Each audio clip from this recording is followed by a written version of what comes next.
Okay, I won't try and do my Lenny impersonation. It's pretty good, but I won't. Okay, so what am I? I'm just going to say some things about DSCFT. What have we learned about? What have we learned about DSCFT? Some in compact spaces okay, so I think one of the big lessons of ADS-CFT is that if I wanted to try and compute some expression like this, where I sum over some family of metrics, if I wanted to study quantum gravity as a path integral over geometries, then this is sort of an expression which has a hope of making sense. Okay. One of our main lessons of ADS-CFT is that there are certain ways that one can make precise some expression of this sort. So, for example, this should be equal to some sort of conformal field theory partition function in ADS-CFT.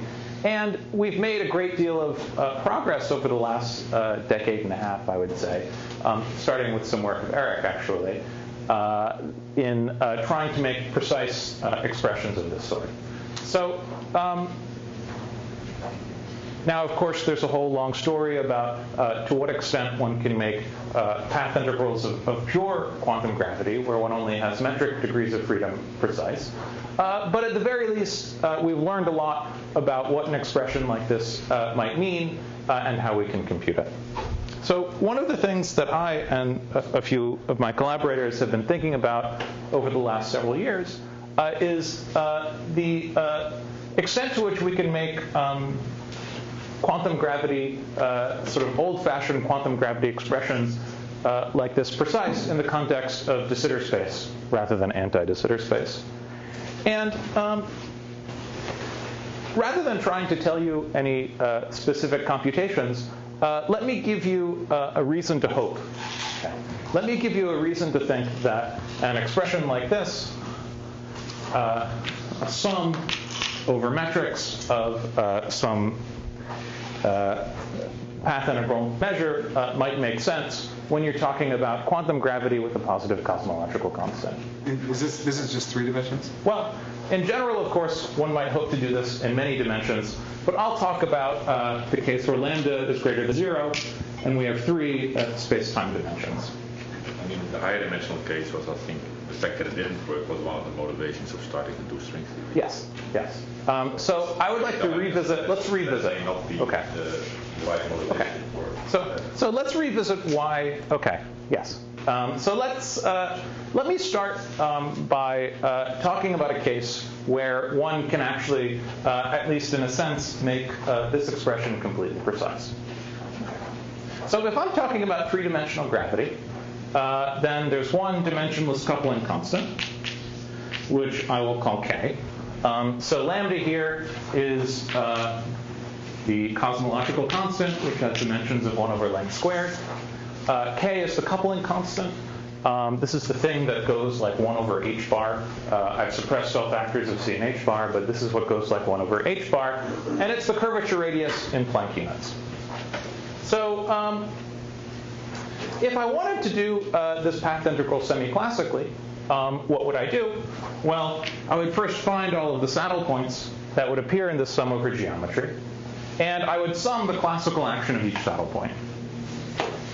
So I'll call the saddle points G0, and I might sum the classical action.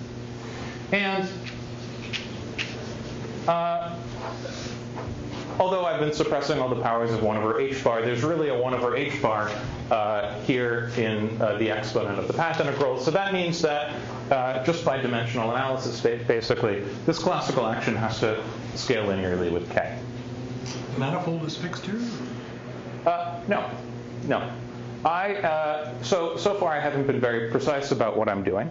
But because I haven't, for example, defined any boundary conditions that I might be using in this path integral, I'm just trying to give a little bit of a motivation for why the computations that I'm going to do have a chance of succeeding. So by sum over metrics, you actually mean sum over metrics? Yes. Yeah. Okay. So then, if I were very powerful, I could start computing quantum corrections. So I'll call this S0 because it's a tree-level contribution. Then there would be some S1 that will depend on the saddle point, some two-loop contribution that will depend on the saddle point, and so on and so forth. Okay. And so 2 plus 1 dimensional gravity with a positive cosmological constant has a very nice feature, which is that I can first find, well, okay. Let's just step back a little bit. So this is some sort of semi-classical expression for the quantum gravity path integral. But if I could find all of the solutions to the equations of motion, and if I could compute the infinite series of perturbative corrections around each solution to the equations of motion, then my claim is that this would no longer be an approximation to the path integral, but rather it would be an exact expression for the path integral. To some extent, this is how we define path integrals in quantum field theory. With the exception, perhaps, of lattice techniques, we don't really know ever how to precisely define a functional integral. And to the extent that we know how to define it, this is how we define it. We define it by identifying all of the saddle point contributions and then computing, perhaps to infinite order in a perturbation series, the contribution from each saddle point. Alex, can I ask you? Yes. Don't we know that in some quantum field theories, there are contributions that are not perturbative contributions around a given classical saddle point? Well, what we do know, well, let me answer a slightly different question.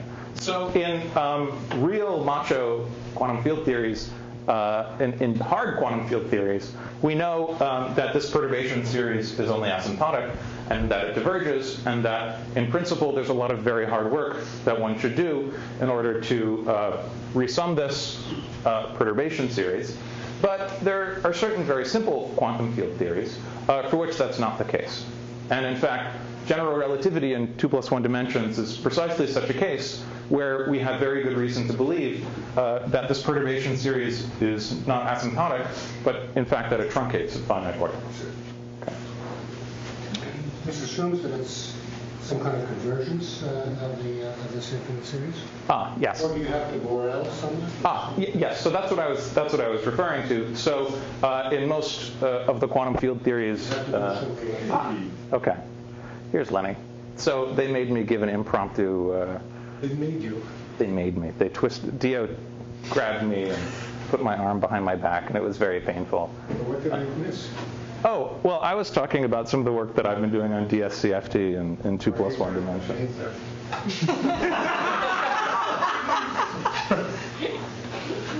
Okay, well, I was about to compute the wave function. Okay, why don't I'll.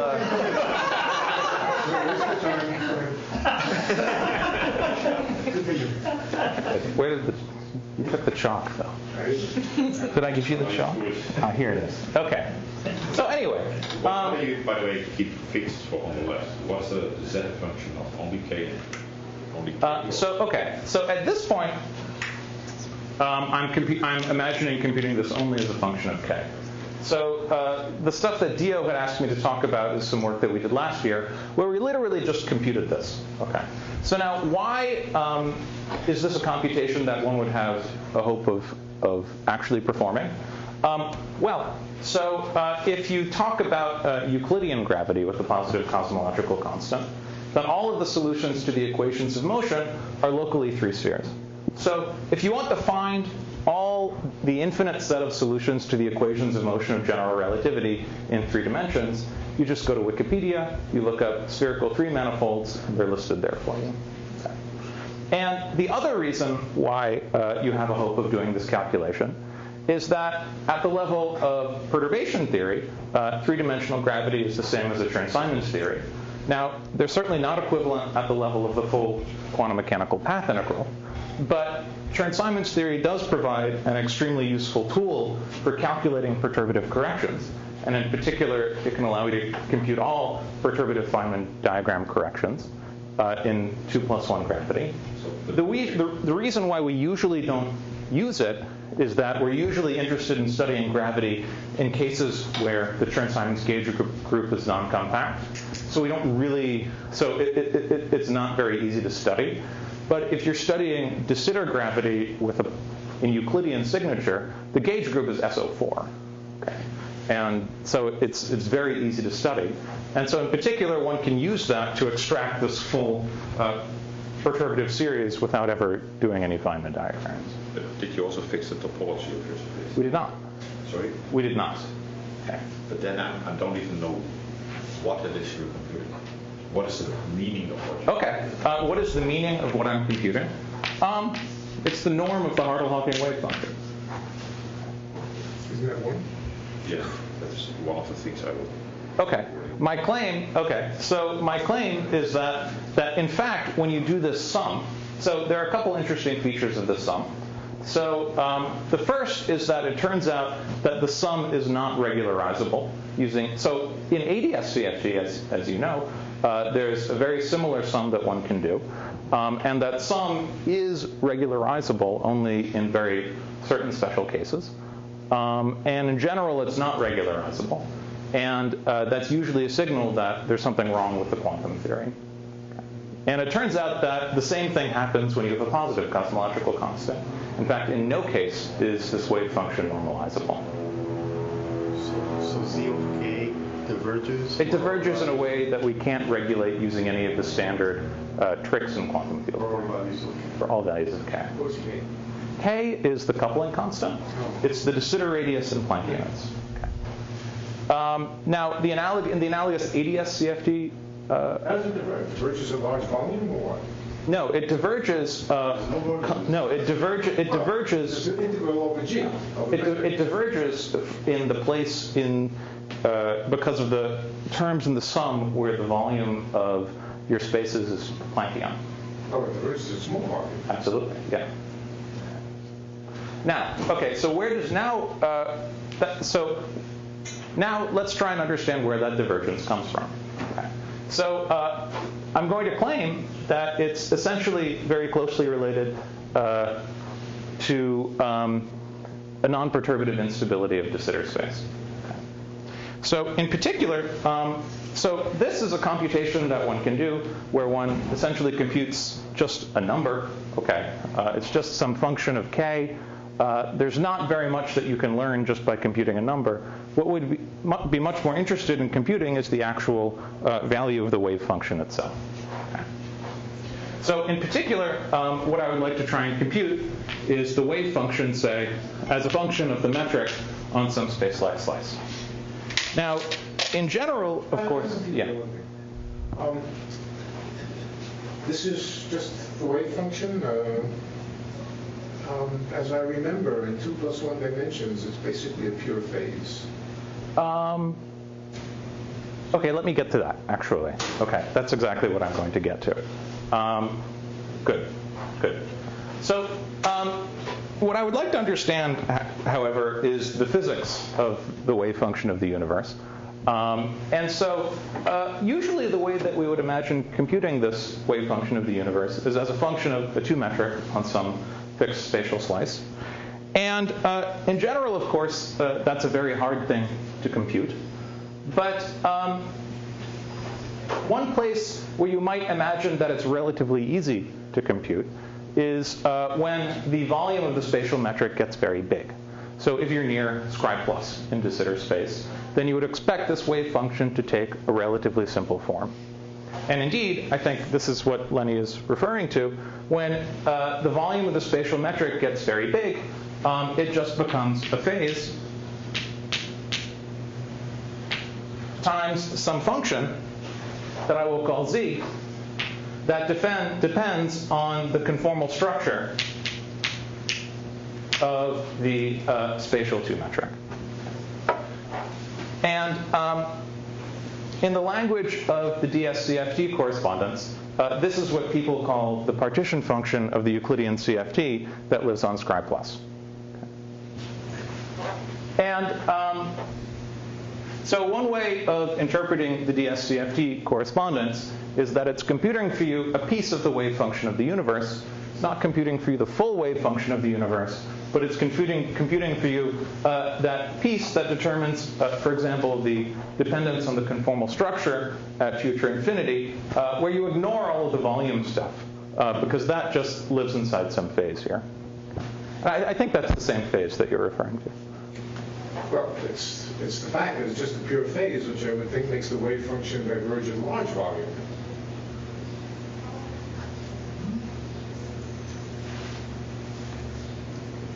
You know, when you integrate star psi over the volume. Yeah. It's bad. Well, you need to use the right measure on that volume. Okay. So the divergence that I'm going to tell you about is in fact much, much worse than that. So if we're talking about global de Sitter space, where Scri plus is a sphere, then the DSCFT correspondence for you, correspondence, even if it's right, has nothing to compute for you. Okay.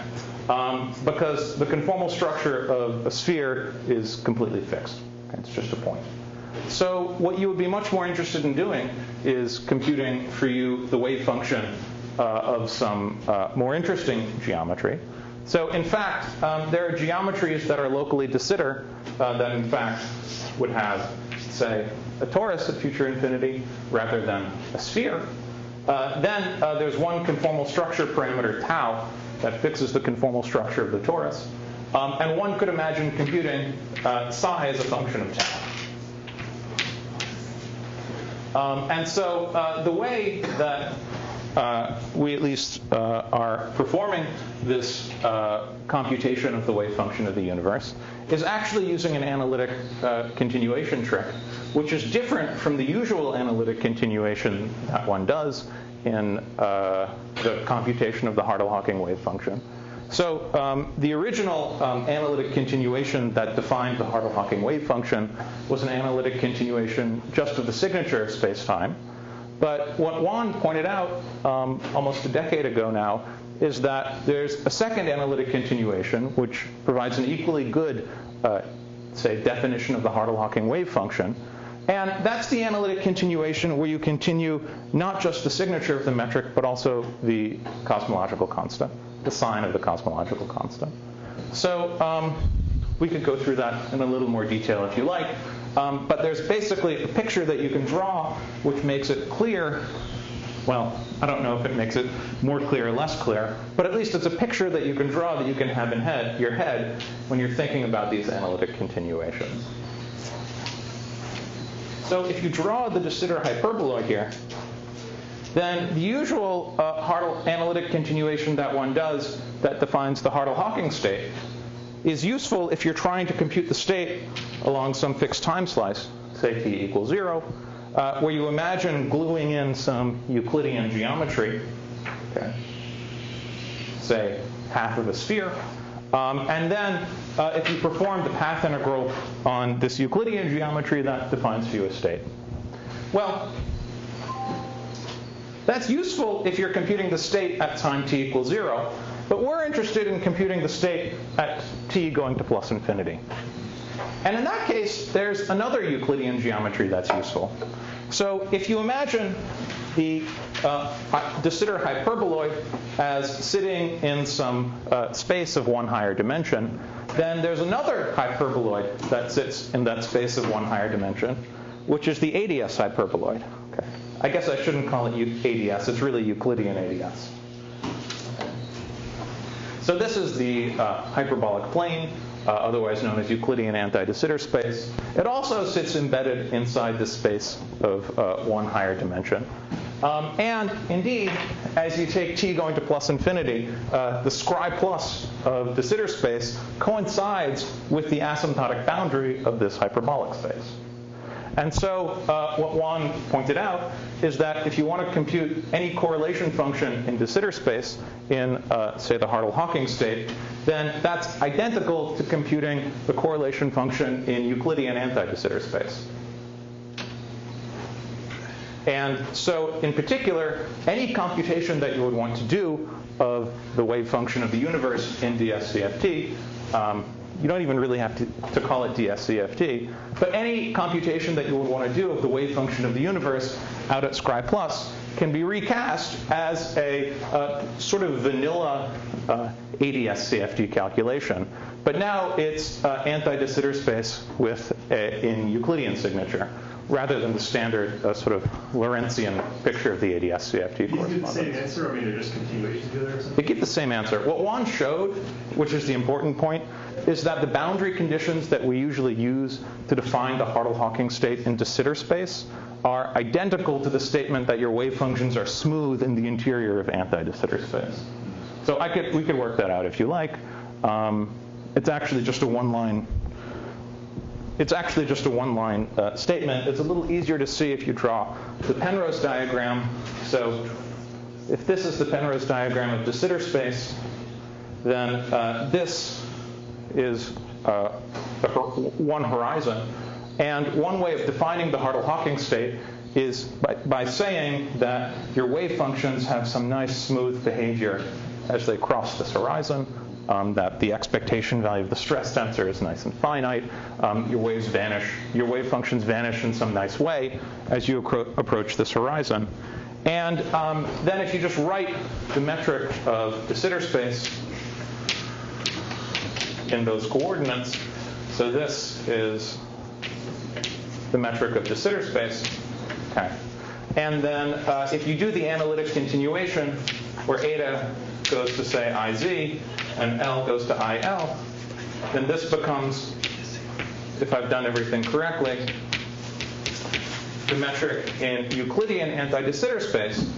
And the statement that your wave functions do something nice down here is your statement that the wave functions go like, say, e to the I eta. Say at eta goes to minus infinity.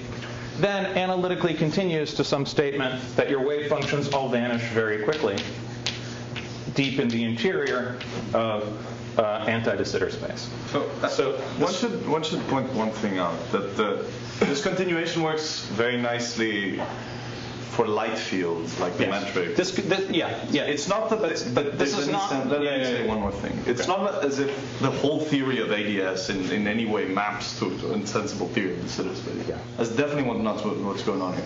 What may be true is that certain aspects about light fields can be continuous. And it's very important to make this distinction. Yeah. All light field or just scalars in the metric? I mean, just things that I think it might be the same as things where the conformal weight is real. That's precisely when it works. It's precisely for things which are mass squared less than 0 in anti-de Sitter space for a scalar, and then the spin enters in some way that nobody ever remembers. But it works, for example, for all of the higher spin fields in DOs. Which was the curiosity about these higher spin things, and perhaps the reason it worked. Those are all even spin numbers. Right. But from my point of view, it works for the metric.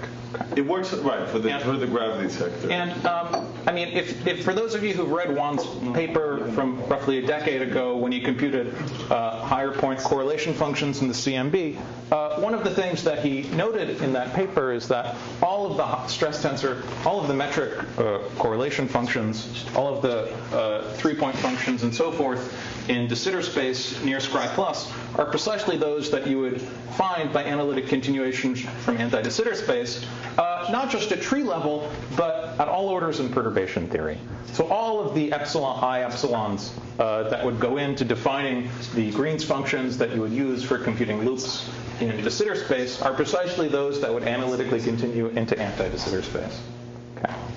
And so my point of view is that if this is something that works at all orders in perturbation theory, it should work non-perturbatively as well.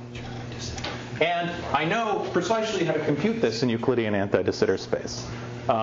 Because, well, not one of the things that we've learned over the last decade or so is precisely how we should be performing sums over geometries of this sort in Euclidean anti-de Sitter space.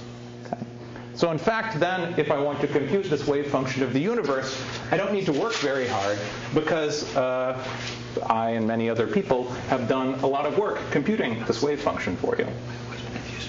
So I don't want to take too much time because I actually want Lenny to have a chance to say what he was going to say. So I'll just end by plotting this wave function of the universe for you and telling you a little bit about what I think it means. So, Alex, using this analytic continuation, this is just a trick to reuse previous results. You could have just done it, right? I don't. In principle, I could have done it. Yes. Why do you say that? Would it have been harder than the computation you did in ADF? Well, I would need to make sense of a Lorentzian sum over geometries, which is something that I'm hesitant. Okay. I suspect at the end of the day... You could have used the Hartle-Hawking prescription. No, but the point about the Hartle-Hawking prescription is that it's great if you want to compute it sometime in the far future, but it's very difficult if you want to try and take it up towards Scri+. I mean... I see, because you want to get the phase right. Well, what I want to get is I want to get this piece right, because this is the thing that... I mean, what I'm doing is a bulk computation of what we would interpret as the... Evolution just give you a phase or something? Yeah. It gives you a phase. That's right.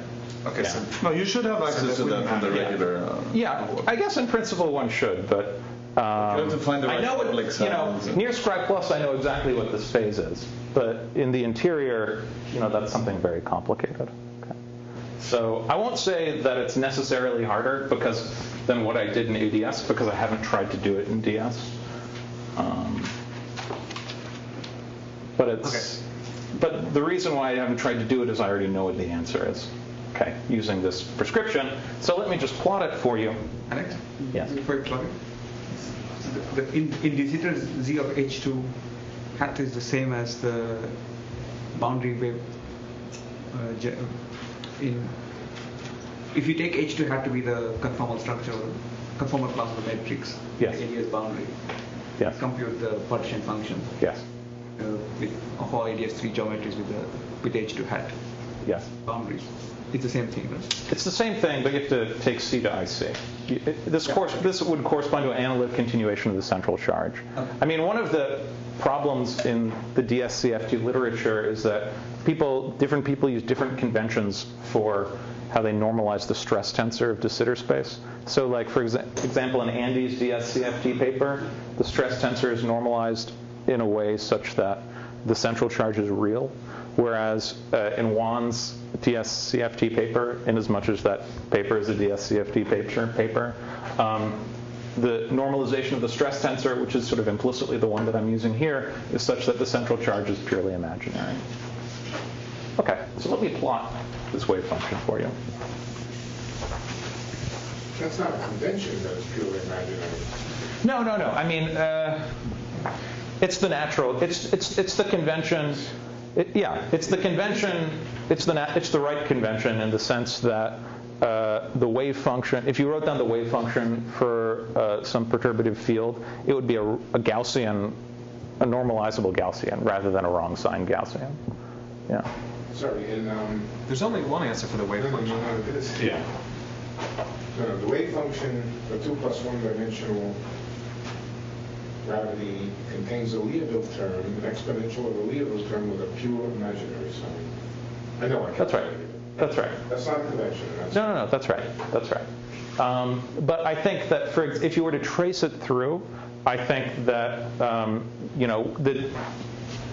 you could define the stress tensor, say, as the variation with respect to a metric, or as I times that.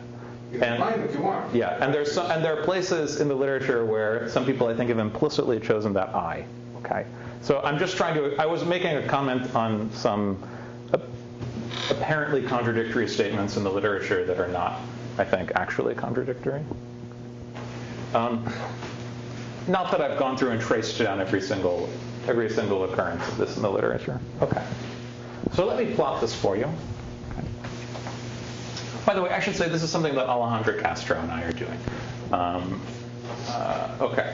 So let me plot for you the norm of psi squared as a function of m tau.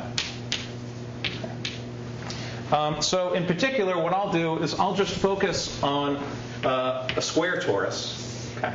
So the tau is purely imaginary. And so what I want to do is imagine that I have a rectangular torus. And what I want to do is compute the wave function as a function of m tau. Okay. And actually what okay. So let me sketch for you what it looks like. So this is m tau equals 1. Okay. M tau equals 1 means a square, right? M tau equals 1 means a square. Okay. And so if you remember this famous picture of the tessellation of the upper half plane by the action of SL2Z, then m tau equals 1 is precisely the point where the torus has a symmetry, so the S transformation takes tau to minus 1 over tau, and its fixed point is at tau equals I. That's because the S transform is a flip around the 45-degree axis that interchanges these two sides. And so the fact that your wave function has a peak at this point where your universe has discrete symmetry is interesting. What is more interesting is that that's only a local maximum, and that, in fact, there's an exponential divergence at m tau going to infinity. So what does this mean? In order to understand a little bit better what this might mean, let's remember that if I hand you a wave function and I tell you that this is the ground state of some quantum mechanical system, you could always calculate from that wave function the potential from which this wave function came. I'm so confused. It's a pure phase, is it not? It's not a pure phase. On a torus? On a torus. On a sphere, it would be a pure phase. No. On a sphere, it's not a pure phase. It's a torus. A sphere, for example, at distances smaller than the horizon size, it's not a torus. It's real. A sphere. Yes, that's true. No, but at Scribe Plus, there is a phase, but there's also a real piece. In the sphere, yeah. On the torus. I mean, the geometries. Okay. Okay. Let's put it this way. Lenny, are you referring to the paper that you wrote with Tom Banks several? Yeah. Did I make a mistake? Well, I don't know. You used a very different way of computing it. Yeah. So it's actually, if there's a difference, it should be. Well, I would like to understand. Okay, I would like to understand if there is a difference between these two different ways of computing it. Actually, Emil Martinek studied it as a function of the moduli. Yes. And I don't remember what he got, but yeah. 20 years ago, so I'm not sure. Is this the same calculation? I don't know. I haven't read that paper, so I'll take a look. But I just want to try and say one more word about the interpretation of this result. So if you wanted to sketch what the potential is that would lead you to this ground state wave function, it would look something like that. So what does that mean? That means that you can hang out here for a little. By the way, I should also mention that this feature of the wave function and this feature of the potential is non-perturbative in the coupling constant k. Okay. It goes like e to the 1 over h prime. So what that means is that if you try and construct a state where your wave function is localized over here, then that would work just fine for some very long amount of time. But eventually, you'll tunnel through down here where m tau goes off to infinity. And so my interpretation of this, first of all, is that this is an explanation of the divergence that I was referring to earlier when I tried to compute the norm of the wave function of the universe. But now we have an interesting physical interpretation for this. I interpret it as some sort of instability of de Sitter space. Similar in character to the bubble of nothing instabilities that you see when you try and study Kaluza-Klein vacui. Indeed, in all of the constructions of string theory in de Sitter space, the de Sitter vacua are at most metastable rather than exactly stable. And so one could interpret this as some sort of very simple toy model for that instability, but with the advantage that it's a toy model where you can compute all of these things very, very precisely. I mean, precisely enough that you can actually just plot the wave function of the universe. Okay. an appealing thing to do. Yeah. Just by way of a comment, I might mention that a work I had helped Thomas Hertog with. Yeah, I've talked with Thomas a little bit about this actually, but yeah. So, yeah.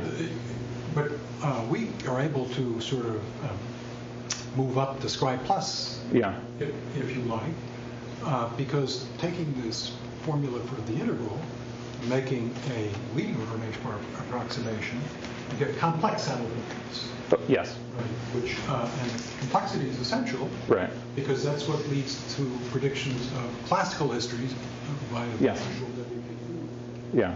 Sort of formula. Yeah. And I mean, yeah. The approximation, I mean, there's a sense in which this is a WKB approximation for the Wheeler-DeWitt equation. Let me just finish my comment. Yeah. So we get a formula which is like yours, right, where we have a phase, which is supplies essentially by the counter terms that are usually... Exactly. Yeah, that's right. That's right. Near Scribe Plus, this is the usual boundary counter terms, but they become a phase. Sorry. Yeah. But then we also have a connection, apparently, to a CFD. So it's a very similar formula, but arrived at a somewhat different route that emphasizes that we should look for probabilities of classical histories, because that's what we observe in cosmologies. Well, now, Richard. Okay. And indeed, there are certainly classical saddle points that will lead to each one of these contributions. So there's a dominant classical saddle point, which is a quotient. You could always take a quotient of de Sitter space that looks like... Always real? You seem to be restricting them to real. Well, if you just got an interval, of course, the saddle point doesn't have to be real. Let's put it... Yeah, the action is real, but the saddle point is right. Yeah. There certainly are real geometries that will asymptote to a torus, but I don't know if there's a saddle point. We're not doing a torus either. Yeah. I think the conclusion of this is we should get together. Yeah, that'd be good.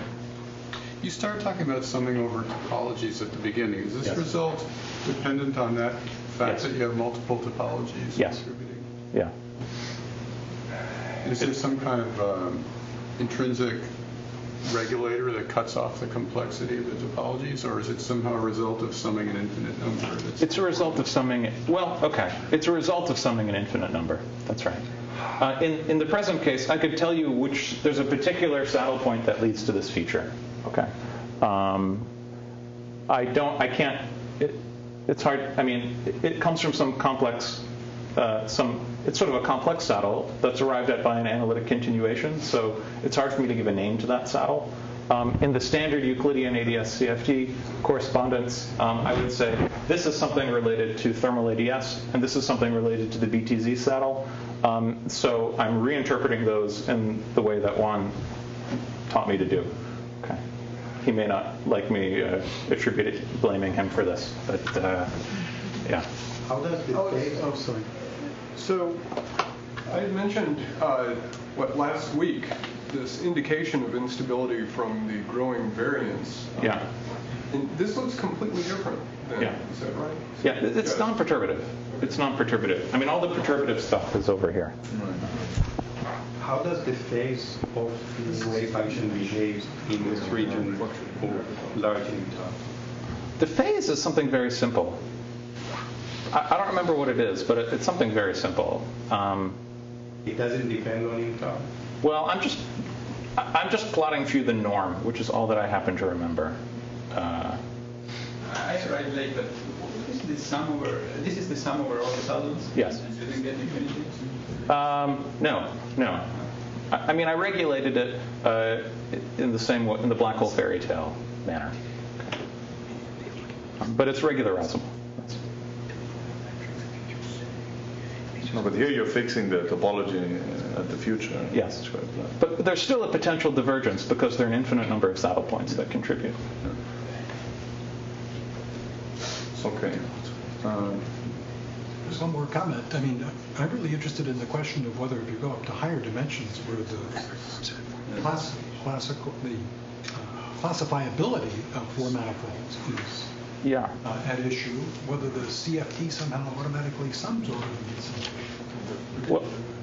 Yeah, we would need to. I mean, Dio I don't want to put you on the spot, but I think Dio and Frederick and Dan Harlow, is that right, are doing some computation of in this higher spin case, where we seem to have the CFT, or at least conjecturally. Sums over different topologies for the manifold? Well, you just compute the partition function of the CFT there. I don't even have a bulk action for this thing. Yeah, so there's no notion of topology. What might be interesting is to compare. Just time with you tomorrow, right? Yes. Yeah, but perhaps, what might be interesting is to see whether certain qualitative features of the partition function of this CFT dual to an actual de Sitter universe is qualitatively related to the one computed by the regular Hartle-Hawking wave function in Einstein gravity, where it grows, where it doesn't, and so on and so forth. For example, you could put it on a squashed sphere and study it as a function of the squashing parameter, or on an S2 cross S1 and study it in the limit of a small S1. And perhaps some of the qualitative features. And the reason I say this, and I have some motivation for saying this, is that for the ADS case, where people can compute the partition function on the Euclidean CFT on certain things, it seems to qualitatively be similar to the partition function of CFTs in more. In some sense, dual to Einstein duals. In some sense, we're computing the same thing, but using opposite techniques. Yeah, and it's interesting that for the small circle, we seem to find something growing as well. Yeah, I think it's certainly curious. Yeah, I don't want to characterize your results, but you seem to also see divergences in the way. But let's. But perhaps we should let the. Yeah, I think we should. Just one more comment, right?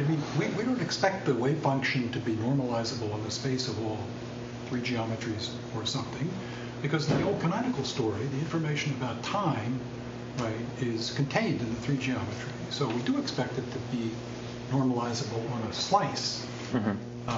Which essentially is fixing the time, and we not normalizable over the whole space. Yeah. We're going to integrating over time. Right. Even in non-relativistic objects.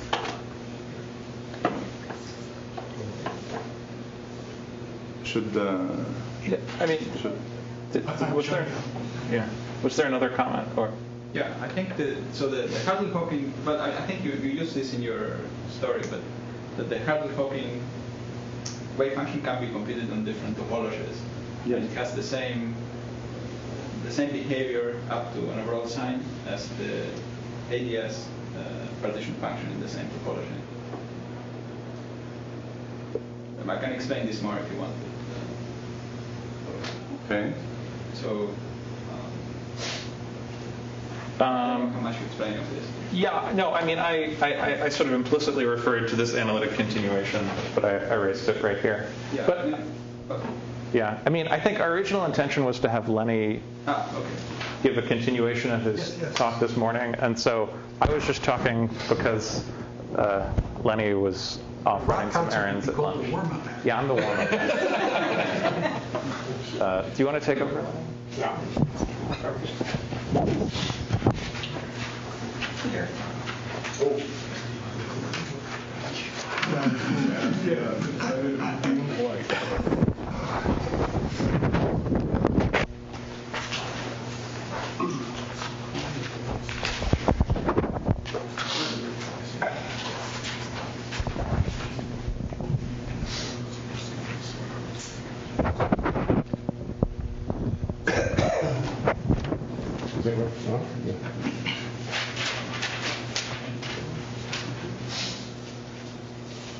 First, I want to make a couple of remarks about things that I said this morning. I will, insofar as it's possible for me, to continue along the non-ideological track. I am an enthusiast for the subject, and so sometimes it's hard to do, but I will try. All right, but just some remarks of a totally non-ideological nature.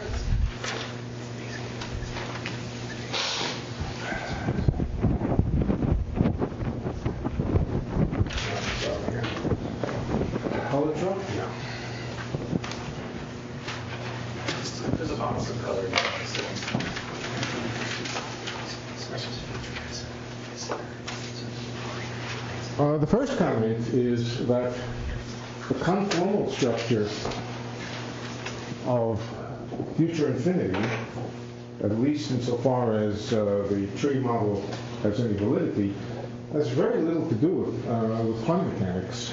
It had to do with classical stochastic evolution. That's just a comment, nothing particular. I don't know that it means anything terribly important for the validity of quantum mechanics on super-horizon scales. But, and in fact, if you wanted to ask how is it connected to other ideas of conformal description of the inner space, I would say basically you're talking about probabilities.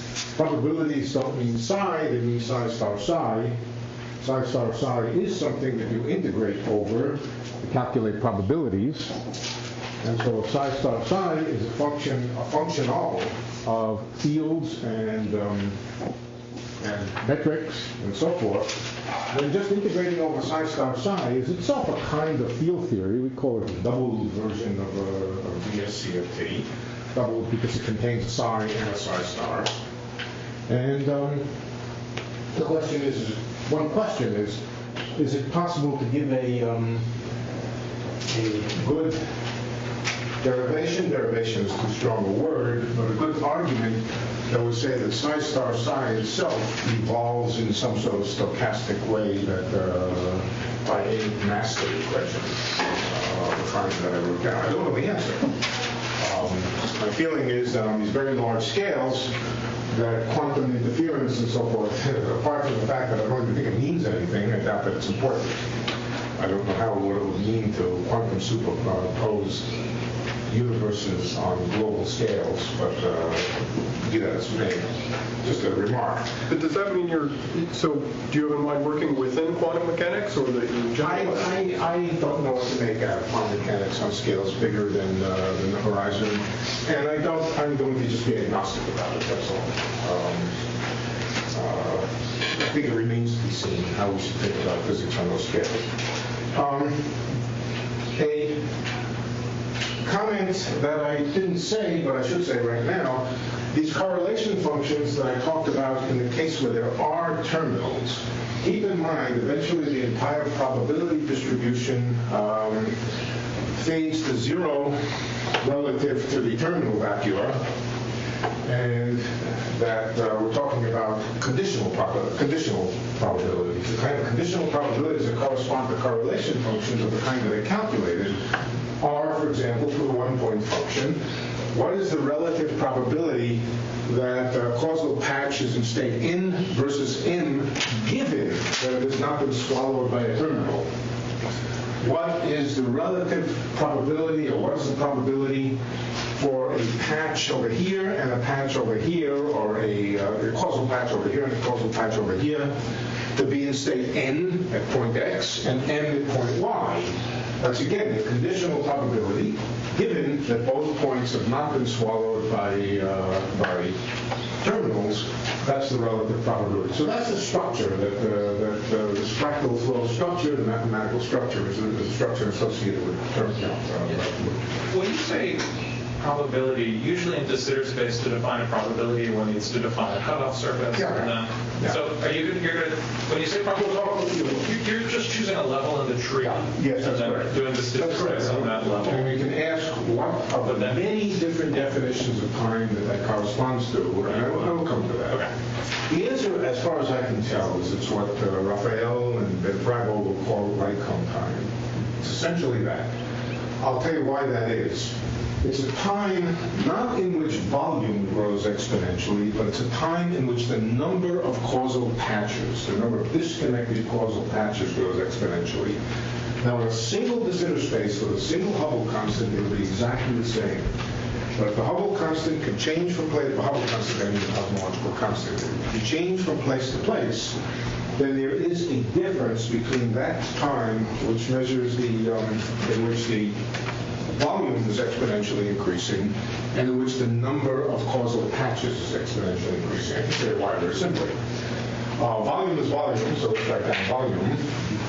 The number of causal patches is the volume divided by the volume of a causal patch, and the volume of a causal patch is what? H to the minus. H to the minus 3, yeah. So it becomes volume times H to the, there's too many H's. There should only be one H if I remember.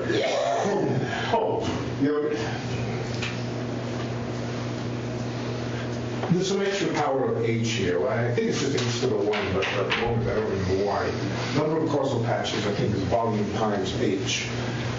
If it's H cubed, I don't care. But the point is that if H is a variable in the problem, and you can jump from one H to another, then exponential increase in volume is not the same as exponential increase in number of causal patches. Number of causal patches would be the thing that the tree would represent. Now, personally, I think it's a better variable for the simple reason that we just talk about volume.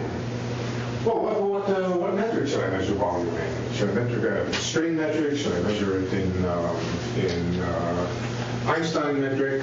And volume in Einstein metric is a funny thing. It doesn't usually think of area in Einstein. Never mind. I don't know what the right answer is. On the other hand, the number of causal patches is an invariant thing.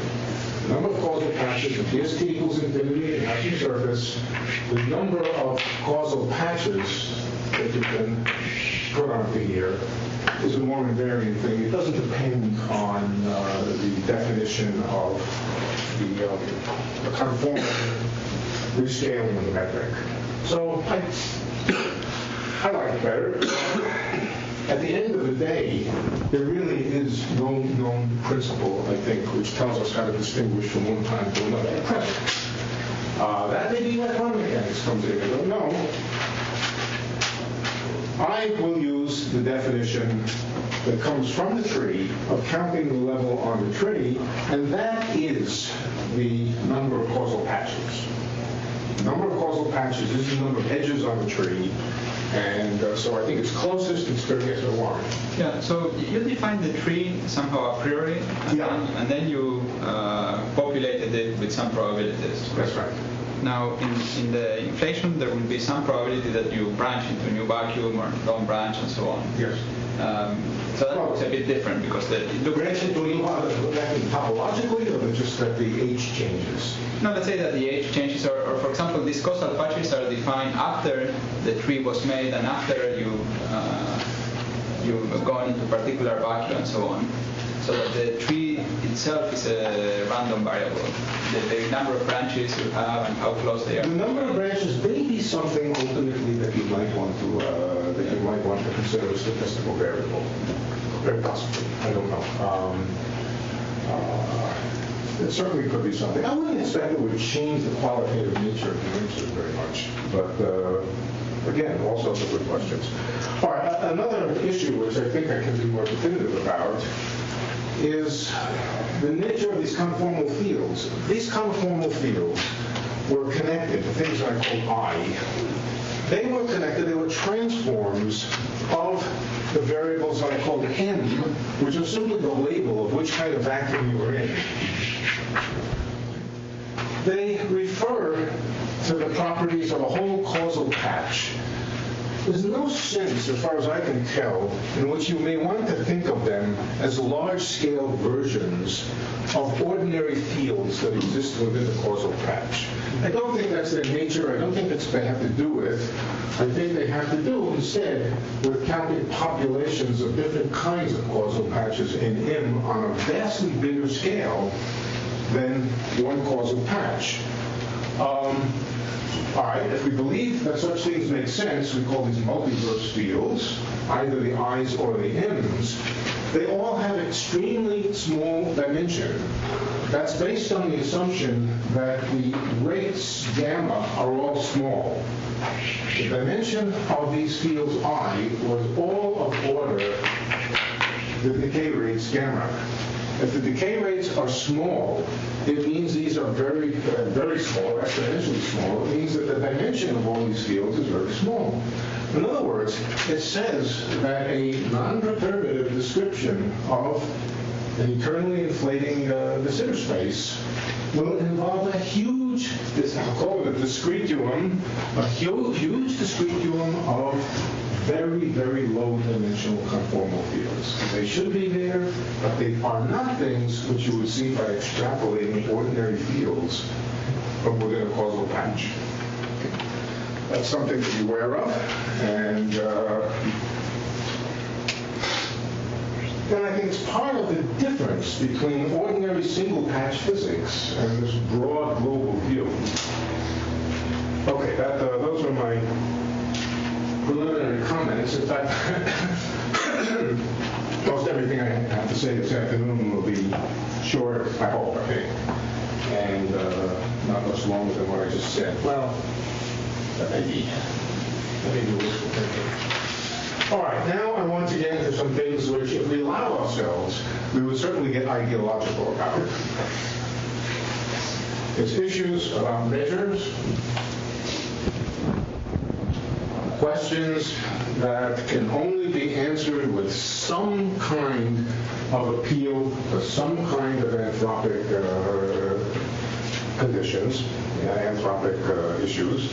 But I'm not going to dwell on those. I'm going to dwell on the geometry of the tree and the geometry of an inflating space and try to show you how some of the mechanisms, my purpose is to show you how some of the mechanisms which other people have discussed, how they fall into place on the tree and how the tree sort of supports the mathematics of things.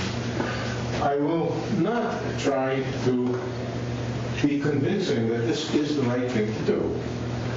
I like it.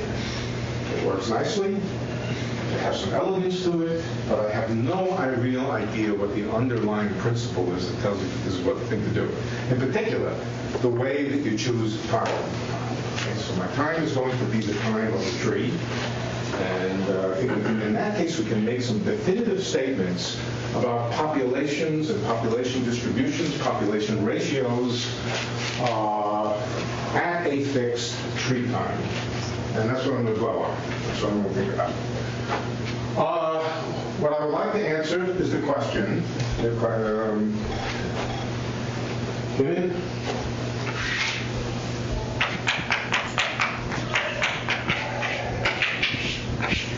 the tree. Given a tree, on a slice of, let's call it tree time, or light cone time, tree time we'll call it.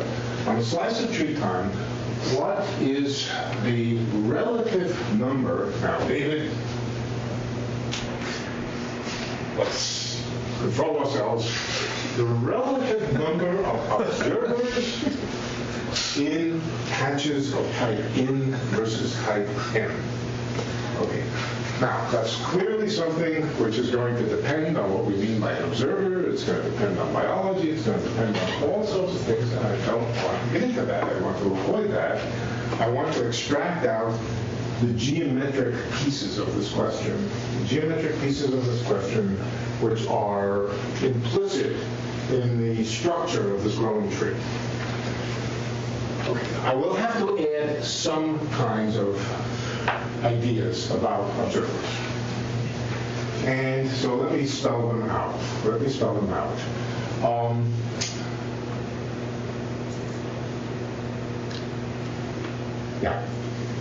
I will assume that when a bubble nucleates, so let me remind you what a nucleating bubble means. If you have a tree, and the tree, let's say, initially is all colored red, like it is here. Okay? All, the balloon doesn't look red? Green. The tree is all colored one color. We would call that a single de Sitter space, or a single minimum of the potential. A bubble nucleation is a place on the tree, let's say right over here, where the color changes, let's say from green to red, and then continues to proliferate. Now that's to some extent ignoring what happens later since other bubbles can form. This is the tree analog of the de Sitter space going from red to green. Red to green, that's this over here. There's a nucleation point. The nucleation point is the place where red first shows up in the green background. And there's a decay rate from, in this case, from red to green, which we would call gamma, I suppose, red to green. More generally, gamma of the background M to N. So that's what a bubble is. on the tree. Maybe it's the pulse vacuum and green is the true. No, I don't remember. I can never remember. Yeah, I guess in this case, yeah. This is red would be the red, green. Yeah. It is important to know which way the symbol gamma goes. Right. So the ordering is red decays to green.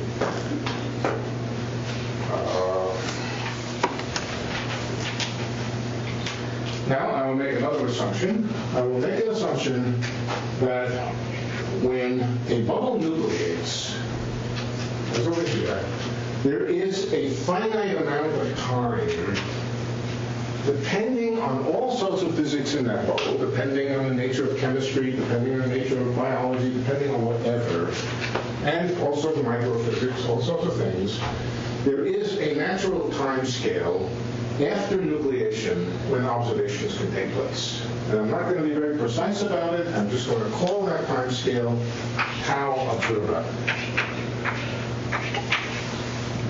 Assumption that there exists a time scale. That means, in terms of this tree here, there's a natural number of links between the time that the tree nucleates and the time that observations can take place.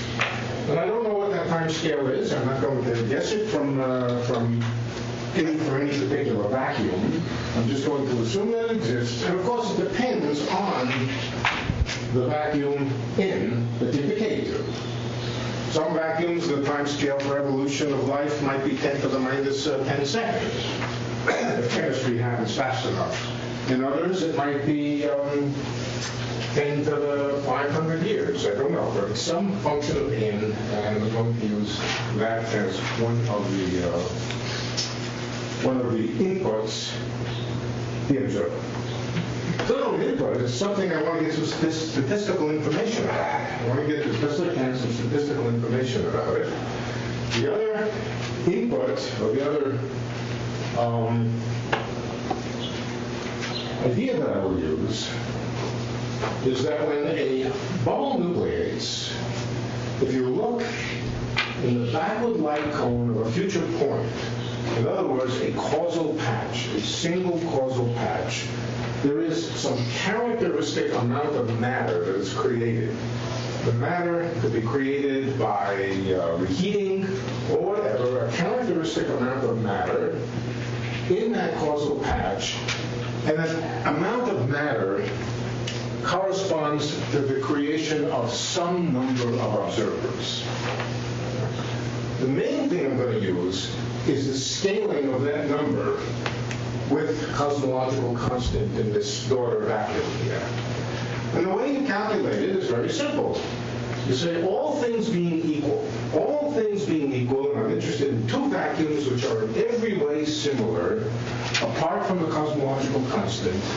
Simple question, how much reheating over here, how much volume is there in that causal patch?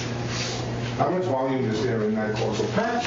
And the answer is very easy to find out, or how it scales. It's very easy to find out. First of all, the nucleations of protons, for example, it's the creation of protons. The protons are created on a hyperboloid. On a hyperboloid of a given amount of the proper time from the nucleation point. They're created on a hyperboloid, hyperbolic geometry. And second, the area of the two-sphere at the boundary of that hyperboloid is the area of the horizon of the Sirius space. So the area of the hyperboloid here is 1 over h sub n squared. We're in the n vacuum here. Maybe the n vacuum out here. The area of this hyperboloid is 1 over hn squared. And on the other hand, on a hyperbolic geometry, all things being equal, area and volume are equal to each other. Area and volume scale the same way on hyperbolic geometry. So that says that the number of observers, protons, whatever we like, that is created in a single causal patch scales like 1 over hn squared, at least when hn is within a small range of variation. So I'll use that. That's another assumption. And that's about all. The other, well, of course it's not all. The other assumption is that probabilities things are truly frequentist. You count things, and you take ratios of different things. The counting of different things defines probability. So you now have a geometry, you have a set of a geometric quantity, and that geometric quantity translates into a time delay between nucleation and creation of observations, that's T observer, and the other fact, the other input will be that as a function of the cosmological constant here, the number of observers in a single causal patch, in other words, following a single causal patch along here, scales like 1 over hn squared. That's enough to give us some information about relative population statistics. I need a piece of chalk. White piece of chalk.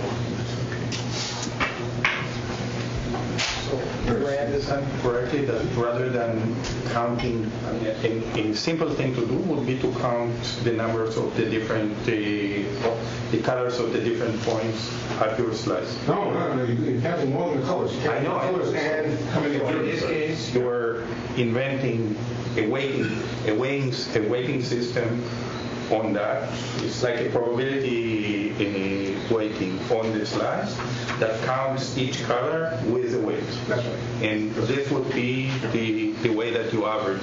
Yes. Okay. Yes. So it's, as I said, it's a hyper-frequentist notion of probabilities. You simply count along here the number of patches of each kind and weigh them by basically the number of observations that take place in there. Now, as I said, it's the geometry which is interesting. But this HN now is a new parameter that is not geometric. No, HN from the tree point of view. From the tree point of view, this is not something that is related to geometry. No, it's not. That's right. No. Okay, let's go back. There's a point which I did not mention last time. There are two kinds of notions of geometry on the tree. First of all, there's the notion of geometry on asymptotic future infinity.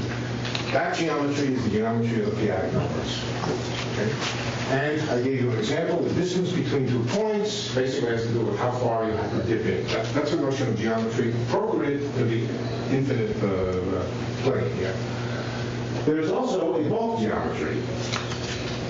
The bulk geometry, the distance between this point and that point is determined by h, by the Hubble constant in that h. And I'll tell you what it is.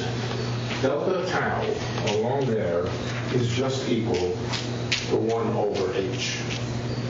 This is equivalent to the statement that the time interval is simply measuring the times between splittings of causal patches. Causal patches will split at a rate that's determined by h. That's the proper time along here. Proper time along here, along one branch of the tree, one edge, is given by 1h over h. And h, of course, depends on in, so it will vary around the tree depending on where you are. I think you can think of so time, a graph time which measures number of links between points, and a proper time which is weighted by the Hubble constant in each patch. Okay? Why don't the instanton factors come into that? Over here? And that's the time between bubble nucleations? Why aren't there... No, it's not the time. No. These are not bubble nucleations. They're splittings of the causal patch. They would happen in pure de Sitter space. In pure de Sitter space, you start with a causal patch, and the initial start of the time, there's one causal patch, let's say, within this co-moving volume region. After another time, there are 3 causal patches in there. They're a little bit longer. There are now...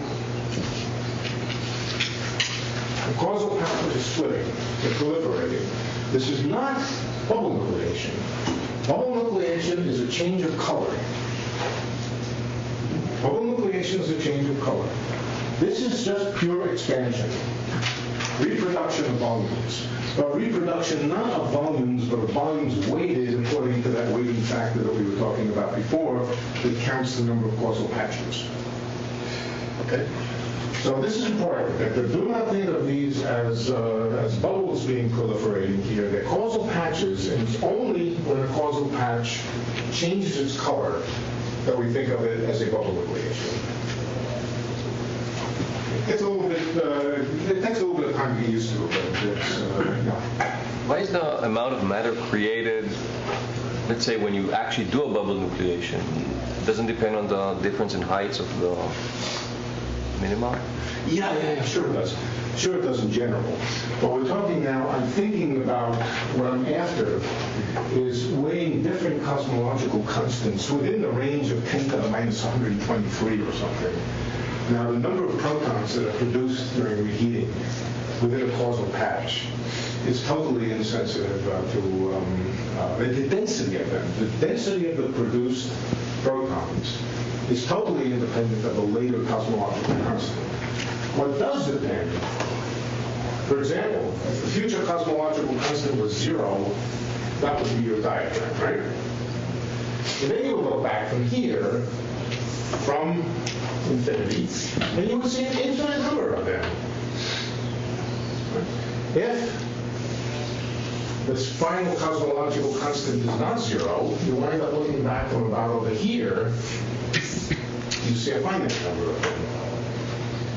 So the number in a causal patch, even though the density, the microphysics, the reheating physics is totally insensitive to our today's cosmological constant. What is sensitive is how many you see looking back. In other words, how many on the branch over here where the protons are produced.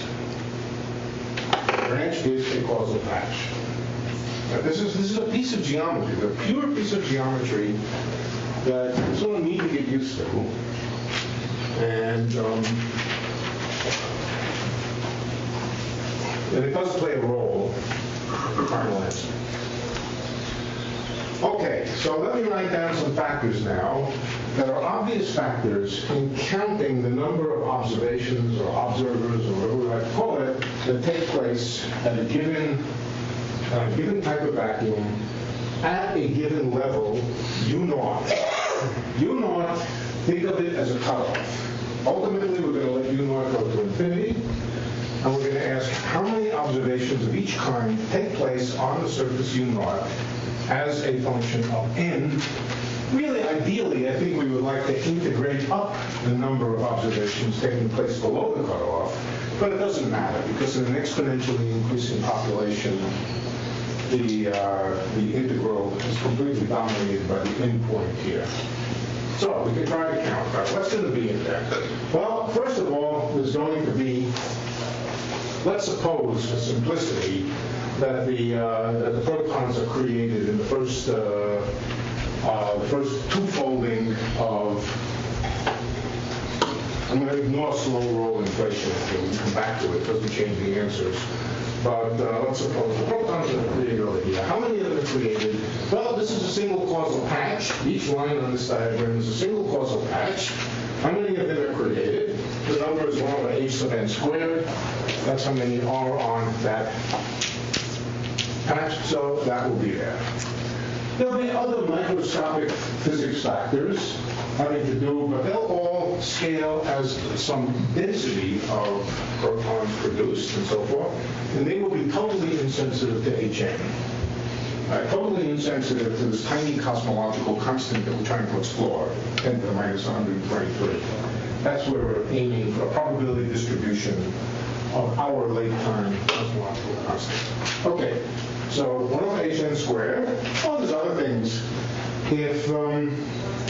If this vacuum that this bubble is created out of is of the nth type, then there's going to be a decay rate from n, let's call this one m. This is the m type of vacuum. This is the n type of vacuum. There will clearly be a factor of gamma, which is n to m.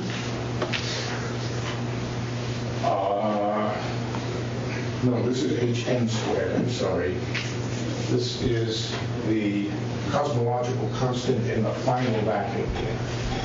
I'm not interested in the probability of the cosmological constant in the ancestor vacuum. I'm interested in the decay product. HMN squared again. And now there's another factor, which is the probability that the nth type of vacuum decays out of the nth type of background. So that's going to give me another factor of P sub, I guess it's PNM. That's going to be there. What else? I think that's really all for the moment. None of these factors are really the important ones, except for this one, which is important. Anything that depends on n could be important. Okay, now we have to sum over n. P and P. P and n. Now we have to do a sum over Pn. The probability that this link over here is n, and then it decays to n. All right.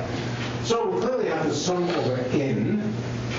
There's a sum over n here. And the assumption that I'm not the only one who makes, I may be the only one who's skeptical about it, who also makes it, but I will make the assumption. And the assumption is that this sum over n here is not highly sensitive to n. But what is the quantity that you're calculating? I'm trying to calculate the number of observations on the surface U0. So it's the weight that you need to assign to a specific focus. Yeah, you understand. Let's spell it out again. It's the number of observations by observers in vacua of type n at or before the time U0. So far, I can put in U0. No, so far, I'm putting U0. Okay, now, a very important quantity is how long it takes between the cutoff. Let's see, the cutoff is over here. I'm going to assume that the observations are taking place on the cutoff surface, only because it doesn't matter. There's an integral to do, but most observers are at the cutoff surface. So let's just simplify the story. It doesn't matter. Calculate the number of observations taking place at time U0 and use that as a surrogate for the number that have occurred before. There's nothing touchy there, just because of the exponentials. All right, so I'd like to know what this time scale is, and what this time scale is. And this time scale is related to T observer. That is what T observer is, except that T observer is proper time. What I would like to know is how many units of U scaling. You look at the puzzle later. No, sure. How many units of U? U was the tree clock, the clock on the tree. And that's easy. It's all taking place within a vacuum of type n, all taking place in the future bubble after the bubble nucleation. And so T observer is simply equal to 1 over Hn times, let's call it delta U. Delta U is the number of steps on the tree between nucleation and the time the observations take place. And the proper time of each step is 1 over Hn. All right, so this is delta tau. And we're going to set that equal to T observer. We're going to set that equal to T observer and call this U observer. All I'm doing now is making the translation from the U time to the proper time. Nothing fancy. And as you can see, that all the steps in between is the same time? Yeah. Why? Well, once a bubble nucleates, bubble nucleation rates are assumed to be very slow. Once a bubble nucleates, the vacuum stays in that vacuum for some period of time. We're not going to worry about bubble nucleations in our universe, at least for several 100 billion years. So when our universe makes a transition to us, I think I can reasonably assume that during the course of the evolution where observations take place, I don't have to think about new transitions. Okay, so now we can write then that the U observer, the number of this U observer, this is equal to U is the Hn times tau observer. U is, okay, so let me say it again. U is the time which measures. So U comes in units of 1. U comes in units of 1. Why isn't delta U just 1? No. Delta U is 1 because the universe splits many times between the time that protons are created and the time that observations are made. It splits many times not by bubble nucleation, just by expansion. Just by expansion. The number of causal patches grows exponentially. And it grows exponentially with U. So U measures the number of times that it is split. And splitting, as I said, simply means causal patches going out of causal contact with each other. It has nothing to do with nucleation of bubbles. It happens in ordinary pure silicones. On this tree. It's closely related. On this tree, there are whether or not a split takes place with a change of color doesn't affect delta U. That's right. That's because delta U is defined in a way that measures the number of times that causal patches. Co-moving time. You treat it essentially as co-moving time. And then this is the transformation from... No, it's not well, I don't know what you mean by co-moving time. It is the time which keeps track of the number of causal patches. It is most closely related to Busso's life cycle time. And I can come back and discuss that. And then you just said that the time... so at a vertex where a color change occurs, where a bubble is created, there's another time involved, which you've ignored here, which you actually said is... No, I'm going to calculate it now. The bubble nucleation. The bubble nucleation in this case, let's say it was over, I don't know where I put it. I guess it was, no, it's over here. M to N. I think some color will help you. Maybe the bubble nucleation in this case is happening right over here. I got it, but you're thinking sort of... So then there are two kinds of junctions. Two kinds of what? Junctions on the graph. Two kinds of junctions where color doesn't change, and junctions which color changes. Yeah. The causal structure is laid down first. The causal structure is this tree. And then we ask how the tree is populated by different kinds of environments. Juan's question doesn't seem to make... There's a time scale associated with that causal structure as well. What you just said is, so if I think of delta U as some kind of time, it looks misleading because you just said correctly that the nucleation time for a bubble is much, much larger than this whole. Yeah. So in other words, some of those vertices actually most of the vertices are colors are much larger in real time than delta observable measures in H time. The mean distance between color changes is large. The mean time you could let's take this graph and to get something which looks to me. Take each bubble changing vertex and stretch it out like an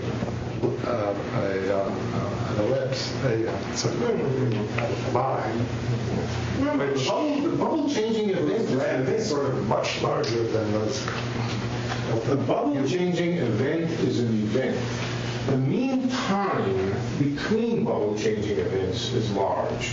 You have to wait if you change bubble, you have to wait. This graph is very misleading because a green line on the graph, its length depends whether it's going to hit a color changing vertex or not. No, that's completely misleading. Like the added graph. If I go up along the green line here, if I go up that way, then I get delta observed, which is sort of order 1, delta U. Delta U is defined to be 1 along there. And along the other one, the one next to it, as you just said, to change color requires exponentially larger time. Which just means the probability of this happening is low. It means the probability of a color change of the background. So the structure of the graph itself is encoding the probabilities, not just the causal. So the probabilities are measured in units of the causal time. Which is very different. It's not just the causal structure. It is the causal structure. It's only the probability. It's only the causal structure. It's only the causal structure that's involved here in drawing this graph. But when you try to assign some kind of metric to it, delta U, you're including the probabilities. No. There's another quantity. It's the H along there. It's the H of that vacuum. And to assign a proper time along here, to assign a proper time along here, you have to know what H is. That's the issue. That's one effect. The other effect is if I ask, measure some, if I have a system which dynamically evolves, including tunneling events. Let's take a very big tree. The problem is that I can't draw big trees, but let's take a very big tree.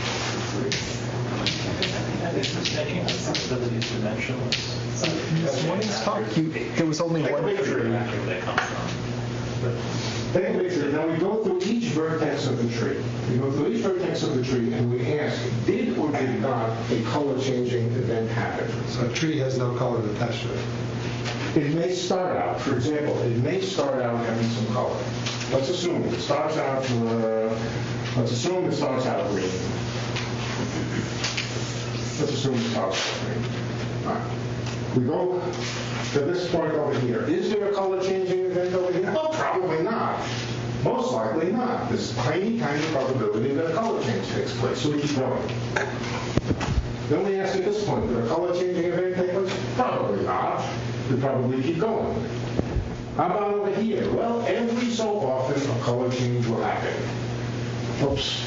Then you have, in effect, you in effect have another tree, or an ensemble of trees. This produces a subtree. This produces the causal future of this point. The causal future of this point is a subtree that begins at that point and then proliferates out. How many trees? In this morning's talk, there was just one tree that you could draw. But here there are many trees that you could color in many different ways, depending on... No. There's one tree. The tree branches many times. But you can color it different ways. There's an ensemble of colorings for a tree. Many ensembles of colorings. The geometry is the coloring. Many ensembles of the tree is the causal structure, but geometry is the coloring. So we just follow this tree upward, and we ask, what is the probability that this point changes character from green to red? Very small. Go a little further. What's the probability that this one changes color? Very small. Most likely nothing happens, but sooner or later, a color change will happen. Once that color changes happen, which somehow built. So now I have two trees. No, it's one color. Two colors. It's one tree, two colors. Many colors. Many colors. Many colors. I don't have one tree. I have many colors. Yes, you have one tree of many colors. You have a statistical probability for the way the tree is colored.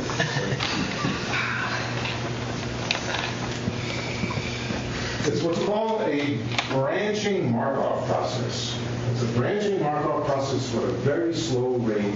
I think there's no question about how you define these trees. I think the question is, starting from the space-time picture, how the tree is constructed and why it agrees with this model. I think this is the question. Well, the causal structure of the de Sitter space, let's take the causal structure of a de Sitter space with bubble nucleations in it. It's basically just the causal structure of the de Sitter space. There's the de Sitter space. Bubbles nucleate.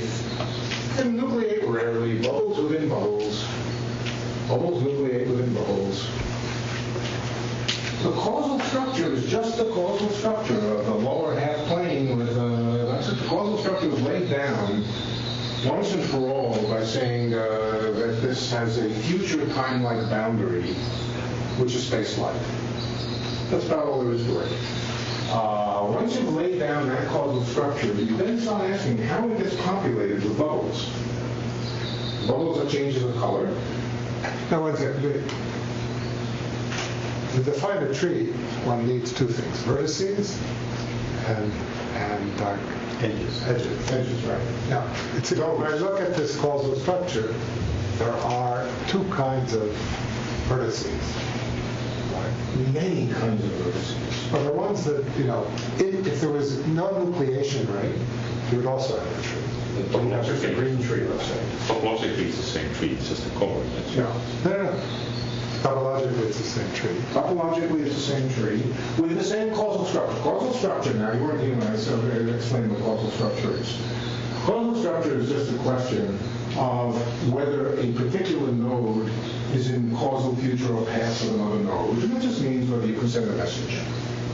So that's the definition of the time. Once you have that, you have the notion of causal past. Causal past of this point is everything down here. The causal future of this point is everything above it. That's the notion, and it's in one-to-one correspondence with the notion here. The causal future of this point is everything above it, but it doesn't, not everything above it outside its light cone. So the causal future of this point over here is everything above it that it can communicate with. That's the analog of this picture here. The causal past of a point is everything that could send messages to it. So that's the analog of the causal past here. A causal diamond, for example, would be, let's take the causal diamond of this point and that point. It's the intersection of the causal future of this point and the causal past of this point. It will look like this. Doesn't look like much of a diamond, but it has the same logical structure. The intersection of the causal past of this and the causal past future of that. It's assumed that those sets of relationships are laid down to begin with. Those sets of relationships are laid down to begin with. Things falling out of causal contact are things which are too far apart so that they can't send messages to each other. This point is now out of causal contact with this. It can't send messages to it. And there's a fairly close parallel of the notion of causal structure. Causal structure is laid down, and then you can go through it, populating it with different colored links with a probability rule. The probability rule that I've used, not the only possible probability rule, is that when a color N comes in here, the daughter of that color N in particular, has a probability gamma NM of making a transition to N. And I never really used that these gammas are very small. But let's assume the gammas are small.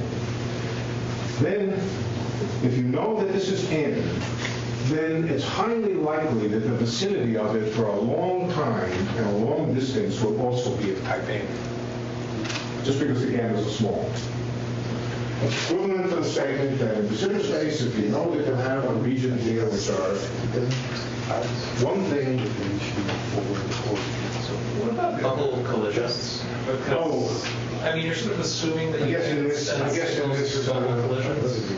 In this model, I guess in this model, you don't have anything because of bubble collisions. You're sort of assuming that you can only talk to someone in your past, not to someone who's bubble collided with you. Yeah. Right? Yeah, I think that this probably includes both.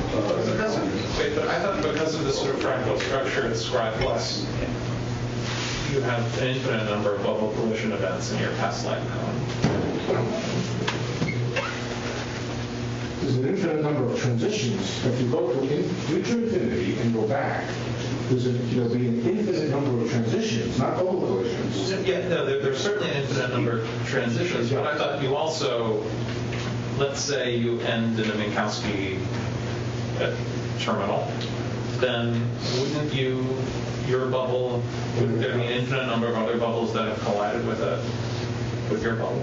I'm not sure what that means. Saying that you made a Minkowski bubble would just mean pruning the bush at that point.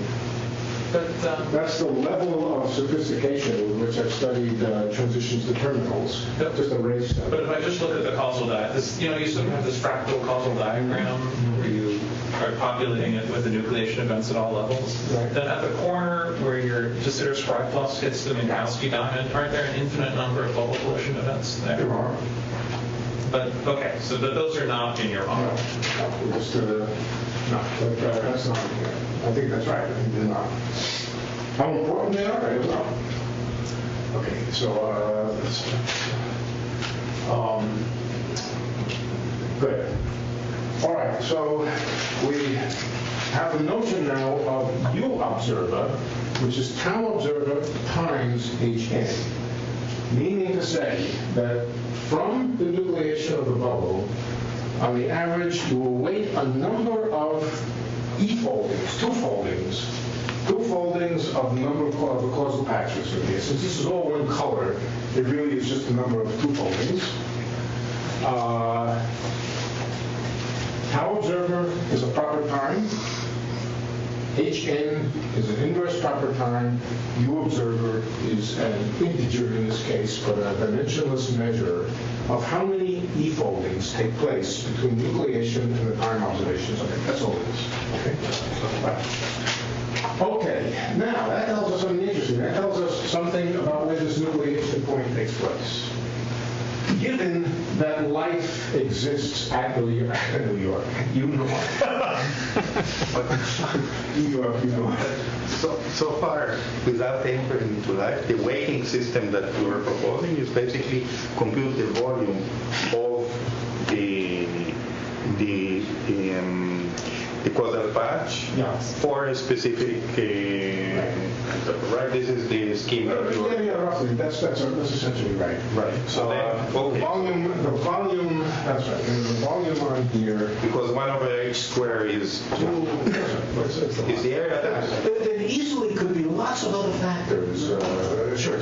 So these are the geometric ones that are easy to identify. Okay, but at this point, why introduce life? Why, I mean, in this case, you have a weighting system, you have probabilities, so you compute statistics. I have decided to ask the following question. Okay.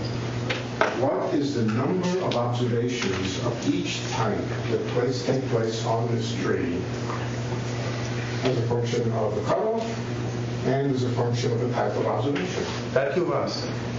So I'm going to ask the question, what is the number of observations made by Ronnie Bluestein, people named Ronnie Bluestein, what is your name? Is it?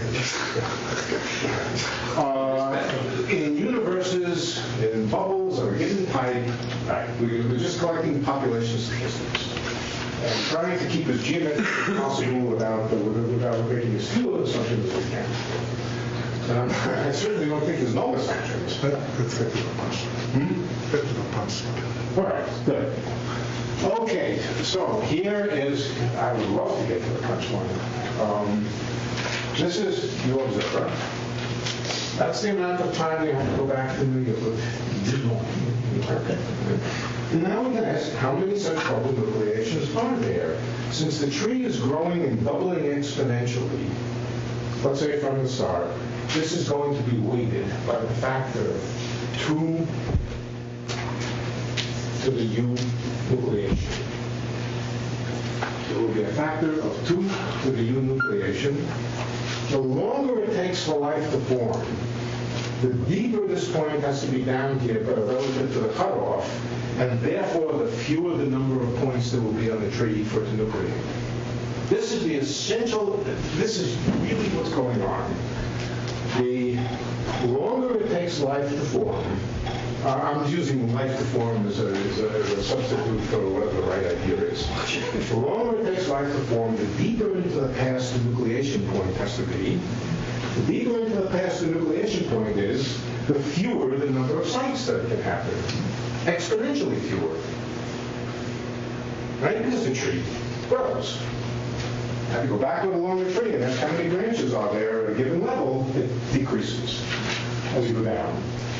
All right, so that means there's going to be, where's my factors? I've lost all my factors. HM squared, I'm the sloppiest blackboard person. Here it is over here. It's going to be 2.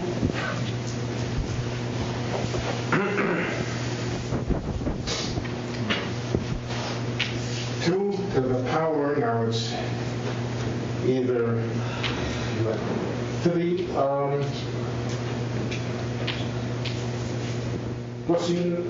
the later the enucleation, the more they will be. And it'll be U0 minus 0, I guess, right? All right, now, first observation. Oh, and U0, well, of course, the punchline is that UN is equal to tau observer times HN. The U0 here doesn't matter. We're thinking about relative probabilities. This only depends on 2 to the, it scales out of everything. It scales out of all ratios of probabilities. It just represents the exponential growth of the number of everything. So we get rid of it. And 2 to the UN is simply 2 to the power tau observer times HN.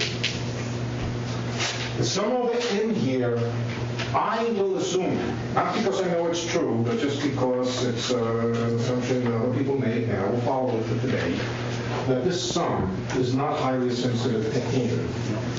It's largely insensitive to n.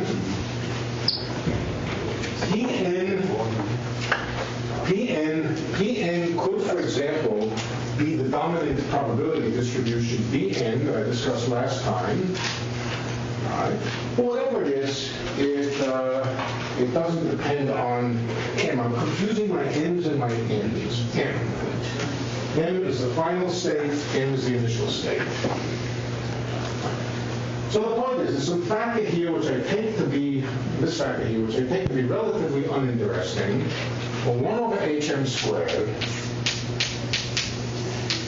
And I'm now going to write it in a different form, the form that you would get if you were doing honest 3-dimensional zero space. It would be e to the minus hm tau observer.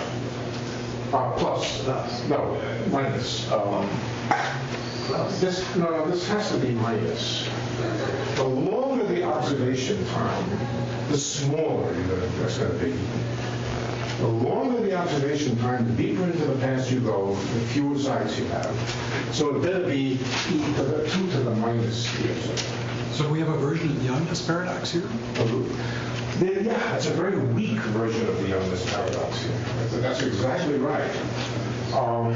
But the usual Youngness paradox has to do with assuming a proper time cutoff. And a proper time cutoff, what you get here is not the cosmological constant of your daughter universe, but the cosmological constant of your parent universe. And that's a real disaster. Because, well, you can see why. You can see why. If this were the parent universe, this is a huge number, and it would really, really push you to very, very small time scales for evolution. Here, yes, it's a bias towards youngness. Meaning to say it's a bias toward short t-observation. But this is the answer that's gotten from the lifetime time. This is the essential mechanism. Put it into a nutshell. nutshell, this is what the light cone time measure of Vijay, Rousseau, and so forth is. So this 2 to the UN is the ratio of the number of points at the final time to the ratio of number of points where you start the... Yeah, that's right. Okay. The other one cancels out because it's just relative probabilities, and what's left over is a bias toward that's okay. This is the essentially everything that's in these collection of papers by Rousseau and collaborators. How do you read it? Well, now I will just tell you what they say. In order to avoid as much as possible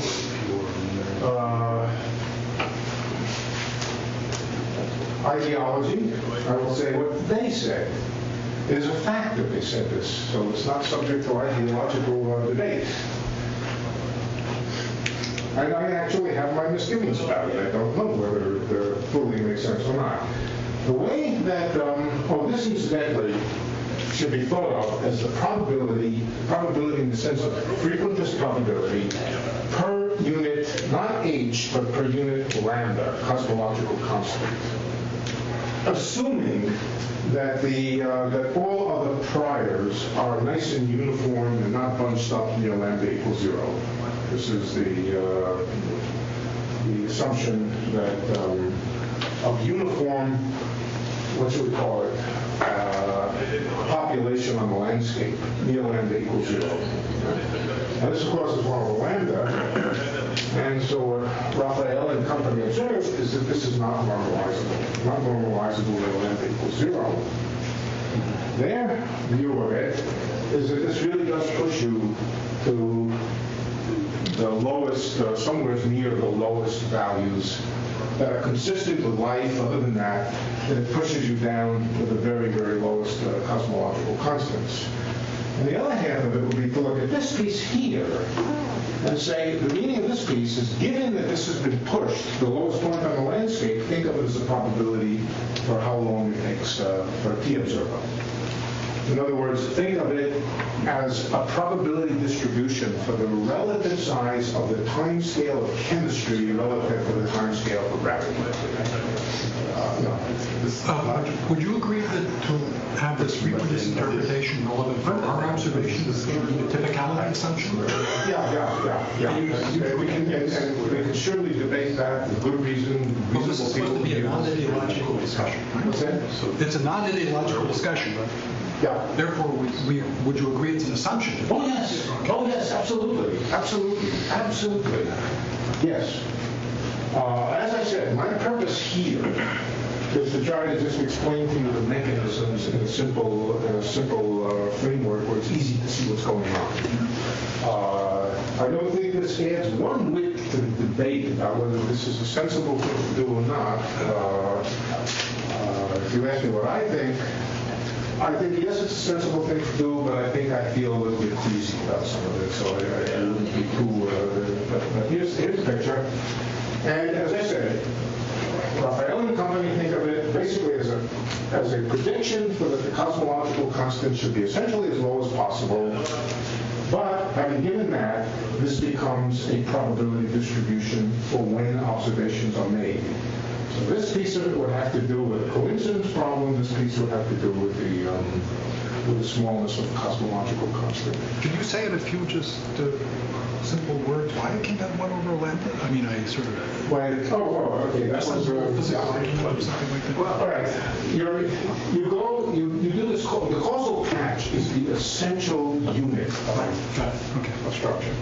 So you ask how many protons, let's say, are created on a causal patch at the time when protons are created. So there you have to go back. There, I think the only way I can describe it is by going back to a picture that was born out of a more continual description. And here you say, all right, here's a causal patch. That's the definition of a causal patch. Here are the protons being produced along here. Right. How many of them are there in a causal patch? Well, some microscopic physics, together with reheating physics and so forth, times the volume of this region. The volume of this region is the only thing which depends very much on the late future value of the cosmological constant. And smaller is bigger? Smaller is bigger? Say it again. Smaller lambda is bigger volume? Smaller lambda is bigger volume. For smaller lambda, you push this up. Okay. Smaller lambda, you look back and you see more stuff, and it's easy to calculate. You just say the volume of this region is proportional to the area of the boundary region because it's a hyperbolic plane. So it's just a geometric property of de Sitter space? It's just a geometric property of de Sitter space. And that's the message here, that there are some factors and some pieces of this which are largely geometric. You could think about it also as the entropy. Yeah. So it's not. You could. You could. I prefer to say that some microphysics creates a density of protons, and then the cosmological physics tells you how many are within one causal patch. This is just to say that maybe geometry is not the only. Well, certainly geometry is not the only thing going on here. But I think to some extent the goal is to try to separate off the geometric features. And the one over lambda could depend upon dimensions, the singularity. Say it again? The one over lambda singularity. Yeah, in the probability. Probability. Could that depend upon the number of dimensions? No, h squared is equal to lambda in every dimension. Yeah, right. But Lenny, doesn't it involve? Yeah, go ahead. No. So that's the Friedman equation. I think it's easy to figure out. I'll come back to it. This is really a minor point. It doesn't change your conclusion, but it seems like the volume is a volume. It should have dimensions of volume. It's true that volume scales as area times the dimensional constant. Right. So it is actually h cubed. No, there's all sorts of microphysical things. No. I'm saying it should be h cubed, not h squared. In 3 plus. No. Well, how do you get the dimensions of volume? You're invoking the fact that the area of a sphere in a hyperbolic space is like the volume. But with the appropriate dimensional constant given by the radius of curvature. Radius of curvature is 1 over h. No. The radius of curvature is not. It's determined by the time you're at. Yeah. Is that right? Yeah, that's right. Yeah. So what time are we at on that? The time that it takes from nucleation to reheating or something. Yeah. Okay. Right. It's a microphysical thing. The universe is created somehow, and then protons appear. No, that's a good point. Thank you. So does this mean we are at the current cosmological constant, if this probability is correct, is the lowest in the landscape? Or? Well, I mean, it's only a logarithmic divergence, and so it's within it's a logarithmic divergence, so it's pretty low. It's the logarithm is somewhere in the middle. Okay, so to some extent, all of this was a learning experience for me to try to understand what the devil these people are talking about. I think I understand it now, and I hope that I've conveyed what the basic ideas are. I would say the tree, I can't call it the tree approximation, the tree model of it seems to be a rather remarkably parallel to the things that happen in a more conventional picture of the Sitter space. In fact, I don't know that it isn't a better representation of things than the continuum theory. And the reason is because I don't understand the large-scale infrared behavior of the Sitter space. I don't know whether it fractionates or whether it breaks up into pieces that look more like trees or not. People tell me that there are infrared divergences in large-scale super-horizon things, and so I naturally ask myself, what is the universe doing on those large scales? Is it perhaps breaking up into things which look more tree-like? But I don't know. I'm not going to try to push that on you because that's far from what I know. I just think it's not completely obvious that this is at least as good a description.